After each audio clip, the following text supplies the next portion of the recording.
many veterans know that by law, VA must provide veterans with the benefit of the doubt for their claim if there's evidence that can support and also evidence that can deny their claim.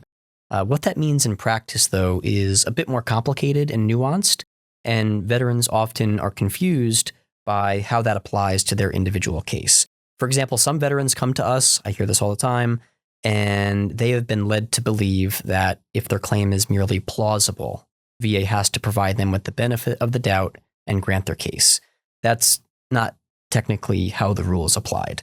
So in this segment, we're going to explain what the benefit of the doubt actually is, how it's applied, what it's not, and how it can be useful to advocating for our clients. Yeah, so the benefit of the doubt rule comes from 38 USC section 5107B and 38 CFR 3.102. Really what that rule is that when the evidence is already in the approximate balance, the benefit of the doubt goes to the veteran. So that means that when the positive evidence and the negative evidence are basically the same or roughly equal, VA should kind of tip the hat over to the veteran, weigh the evidence in favor of the veteran.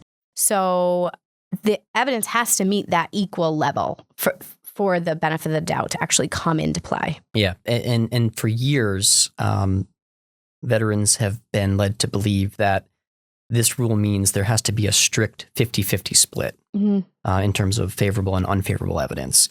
But it's really not the case anymore. And the evidence doesn't have to be exactly perfectly equal for this rule to apply.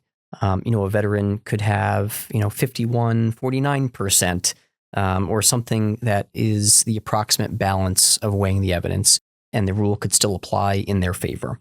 And so it's really important that veterans know that if evidence supporting the claim is about as persuasive as the evidence against the claim, yes, the veteran should, in theory, win the case. And it's tricky because in order to even get to that 51-49, VA needs to weigh the evidence. And to do that, they need to determine what evidence is persuasive, what evidence is less persuasive, which becomes, it's difficult to figure out how they've weighed the evidence. It's difficult to challenge it, but I'd like to try and talk about it for a little bit.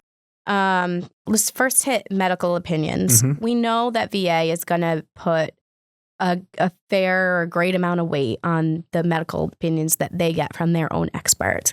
But Mike, what do you think? Like, how do they weigh medical opinions from private examiners? The key is the rationale that's used in the medical opinion and how it's laid out, how it's interwoven with the facts of the case to support the ultimate conclusion. A one paragraph or a one page letter from a doctor that just states a bunch of conclusions, doesn't examine the specific facts of the case, it's probably not going to be all that helpful, actually. And so just because it was, the letter or the opinion was written and signed by a medical professional, if the underlying opinion isn't supported and well supported, and there's not, probative evidence and value to the opinion, then it's not going to go very far in the veteran's case.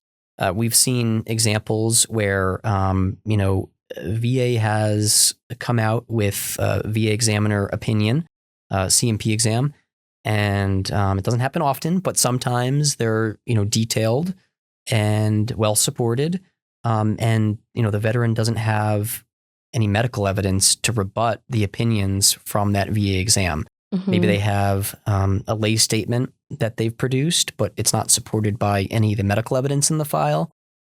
Just because they have evidence on the other side to prove their case doesn't mean that, the evidence is in the approximate balance in favor of the veteran. It really gets into the type of evidence, how the evidence is produced, what it looks like, whether the opinion is well reasoned, and that will have a lot to say as to, how far the case goes and whether this doctrine can be applied. Again, it's not just a matter of having evidence on either side.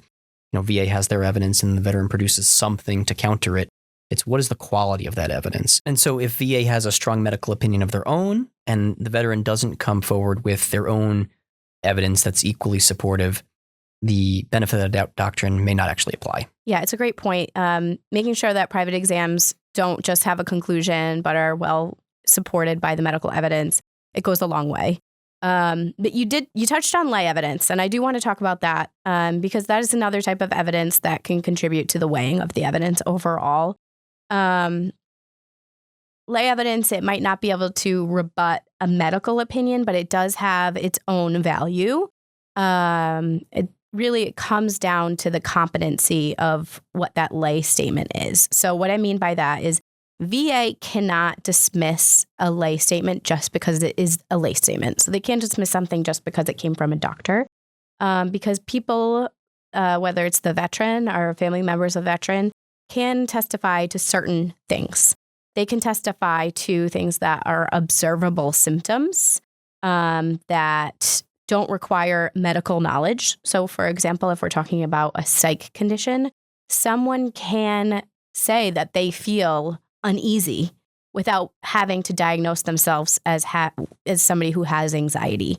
So really, it comes down to the competency. Can the person who's making the lay statements report to observable symptoms? Are those symptoms going to help go towards the evidence, the weighing of the evidence, in favor of the veteran? So someone saying that they feel uneasy and they've felt that way since service might undercut or help to undercut a medical opinion that says there's been absolutely no symptoms since service, for example, because somebody can testify to their own symptoms, so long as they're something of that nature, that observable nature. Yeah, and the absence of medical evidence in the file shouldn't be treated by VA as being negative evidence in and of itself. And so, as you were saying, lay statements often serve an important critical role in gap filling the record. You know, Right. there's nothing there in the record medically documented, but that doesn't mean that there can't be evidence provided via a lay statement to help fill that gap, build the narrative, and ultimately win the case. Yeah. So I think the key takeaway on the benefit of the doubt doctrine is essentially that it is real, it's a thing, it's in VA law, both in regulation and also in practice, but it's not automatic, right? And a lot of veterans come to us and they say, well, the benefit of the doubt doctrine applies in all these situations, and therefore I always win my case. And it's clearly not that simple. It's important for VA to gather all the relevant evidence, lay evidence, medical evidence, treatment records, whatever it might be. So it's therefore important for us as practitioners to make sure all that evidence is in the record for VA to consider. VA must weigh the persuasiveness of all that evidence, both favorable and unfavorable. And only if the evidence is in approximate balance will this doctrine apply and therefore benefit the veteran and hopefully result in a grant of benefits.